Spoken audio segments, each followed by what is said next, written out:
कि काशी में जन्म लेने मात्र से ही मुक्ति होगी या काशी में मरण मात्र से ही मुक्ति होगी या काशी में ज्ञान प्राप्ति होने के बाद ही मुक्ति होगी। व्यक्ति अपने परमाराध्य श्री राम परब्रह्म के पूर्ण अवतार 16 कला से युक्त श्री कृष्ण के चरित्र से जिसने अपने जीवन को ओतप्रोत नहीं किया, इंद्रियों के जाल में इस तरह बुरी तरीके से डूबे हुए हैं, इस जाल से बाहर निकलने के लिए एकमात्र इस काशी की पवित्र धरा पर मिलने वाला यह अमूल्य दिव्य ज्ञान, जन्म लेने के बाद भी यदि हमने अपने आप को नहीं जाना, अपने आप को नहीं जगाया, तो अन्य लोगों को जानने और अन्य लोगों को जगाने जैसा यह व्यर्थ का उपक्रम करने का कोई प्रयोजन नहीं था। संपूर्ण ब्रह्मांड को प्रकाशित करने वाली ज्योति प्रकाशित होती है कि यह काशी और किसी प्रयोजन के लिए नहीं है बल्कि खुद को जानने। लेकिन सबसे बड़ा समाज सुधारक निकट भूतकाल से लेकर अभी तक विश्लेषणात्मक दृष्टि से हम लोग विचार करें तो कबीर जैसा कोई समाज सुधारक रहा ही नहीं। हमको जानने जैसे काशी से कबीर की कनेक्टिविटी क्या है, ये जरूर। अभी मुरारी बापू का एक बहुत बड़ा विशुद्ध अभियान शुरू होने वाला है, कबीर मानस। मैंने कबीर को तुलसीदास जी का जैसे रामचरित मानस आया है, कबीर का मानस क्या है वो अलग ढंग से अपनी कोशिश करते हैं। इसलिए कथा करने वालों में मुरारी बापू को हम थोड़ा ध्यान देते हैं। वो बंदा एकदम ओरिजिनल कथाकार है। वो हम जैसे सारी चीज़ शेरो शायरी सब कुछ जोड़ते हैं, जोड़ करके माहौल के हिसाब से पुरानी चीज़ों से लोग को जोड़ता है। तो अभी मुरारी बापू आएंगे, पहले काशी में शुरू किया था ना स्मशान मानस, गंगा उस पार। स्मशान मानस के बाद फिर उन्होंने दूसरा मानस शुरू किया था, शिव मानस। शिव मानस के बाद काशी में उनका तीसरा अभियान शुरू होने वाला है, कबीर मानस। कबीर की दृष्टि में मानस क्या है, तो कबीर की दृष्टि में मानस, हम लोग कबीर की काशी लेके चले, कबीर की दृष्टि में काशी गया। ये काशी अनादिकाल से ही सर्वजन के आकर्षण का केंद्र रही है। हर किसी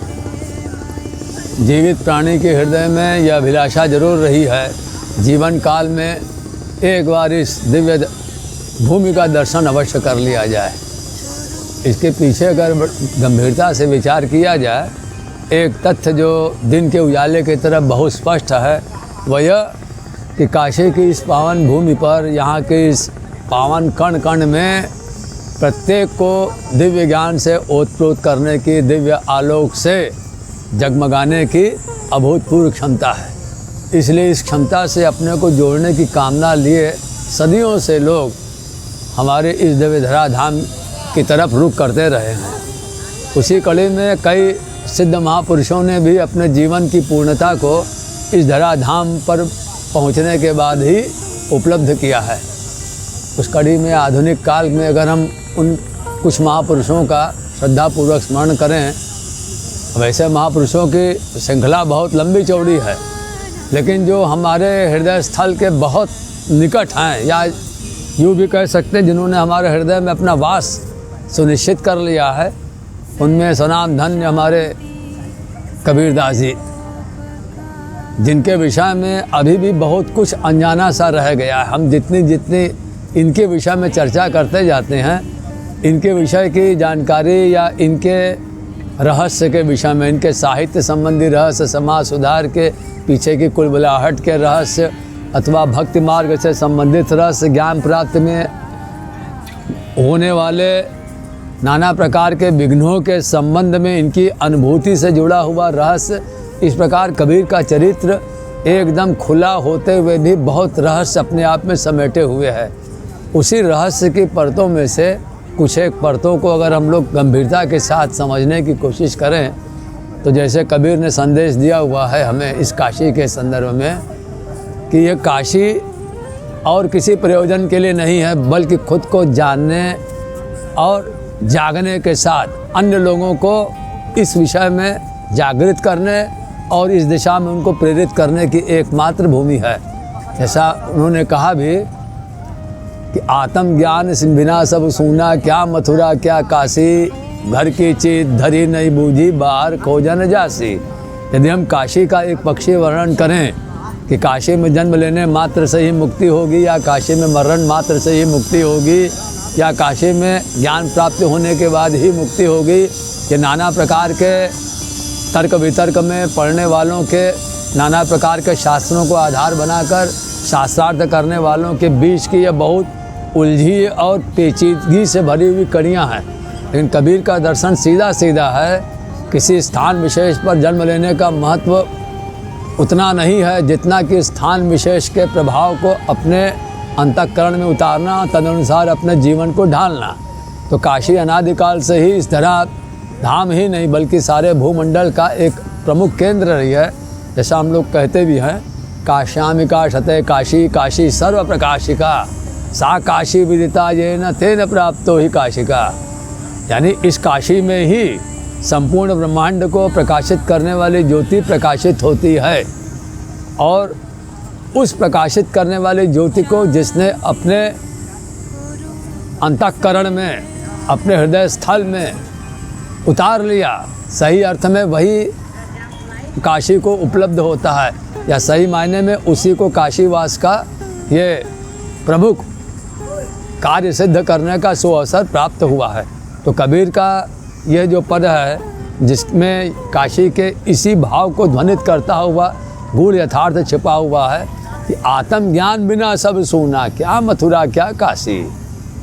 यदि काशी, मथुरा, अयोध्या जैसे दिव्य स्थलों में भी जन्म लेने के बाद व्यक्ति अपने परमाराध्य श्री राम, परब्रह्म के पूर्ण अवतार, 16 कला से युक्त श्री कृष्ण के चरित्र से जिसने अपने जीवन को ओतप्रोत नहीं किया, या काशी जो पूरे ब्रह्मांड का एकमात्र केंद्र है, जो निर्जीव वस्तुओं में भी सजीवता का, जड़ में भी चेतनता का प्रतिबोध प्रस्तुत कर देती है, इस दिव्य भूमि पर आने के बाद, यहाँ जन्म लेने के बाद भी यदि हमने अपने आप को नहीं जाना, अपने आप को नहीं जगाया, तो अन्य लोगों को जानने और अन्य लोगों को जगाने जैसा ये व्यर्थ का उपक्रम करने का कोई प्रयोजन नहीं था। जैसा कबीरदास जी बता रहे हैं, आत्मज्ञान बिना सब सूना। जब तक हमने अपने आप को नहीं जाना, सारी दुनिया की जानकारी हमने रख ली, ग्लोबली हमारा नॉलेज अपडेट हो चुका है, फिर भी अपने विषय में कुछ भी न जानना, ये निहायत अपने जीवन के साथ बहुत बड़ी धोखाधड़ी हुई। इसीलिए काशी के इस महात्म्य को अनादिकाल से, जिसकी पावन गाथा में लोगों ने अपना जीवन समर्पित किया है, इस पावन धराधाम पर आने के बाद प्रत्येक हम सभी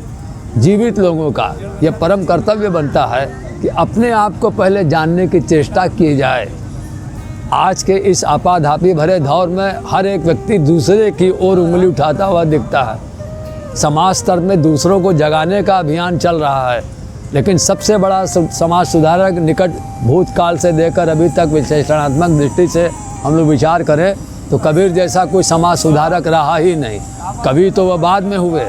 उन्होंने अपनी रचनाओं के माध्यम से समाज में जो जागरण का महाशंखनाद किया, वह तो उनके बाद का कार्य था। सबसे पहले कबीर ने अपने आप को जानने की चेष्टा की, अपने को जगाया, और इस कार्य में सर्वाधिक प्रमुख जो कृपामय दृष्टि की वर्षा की, वो हमारे उत्तर भारत के तत्कालीन महापुरुषों यानी भगवदावतार श्री रामानंद जी ने उनको अपने अनुभव जनित वाणी से न केवल प्रेरित किया, बल्कि उनके हृदय में उस परब्रह्म परमात्मा श्री राम की छवि को भी अवतरित कर दिया। इसीलिए जिस पंचगंगा घाट के पवित्र सीढ़ियों पर कबीर ने ज्ञान की प्राप्ति की, उस आत्मज्ञान के प्रतीक के तौर पर हमको भी शरीर की पंचगंगाओं को गंभीरता से ध्यान देने की आवश्यकता है। पंचगंगा मात्र 5 नदियों का संगम ही नहीं, गंगा, यमुना, सरस्वती, कृष्णा, दूध, पापा, बल्कि हमारे शरीर की जो पंच इंद्रियों का जंजाल है, पंच ज्ञानेंद्रिय, पंच कर्मेंद्रिय, पंच प्राण और पंच इंद्रियों के विषय, इसके अलावा पंच महातत्व, इन सभी पंचों के महापचड़े से बाहर निकालने के लिए जिस परम ज्ञान की आवश्यकता है, जिस आत्मज्ञान की आवश्यकता है, उस आत्मज्ञान को बिना प्राप्त किए यदि हमने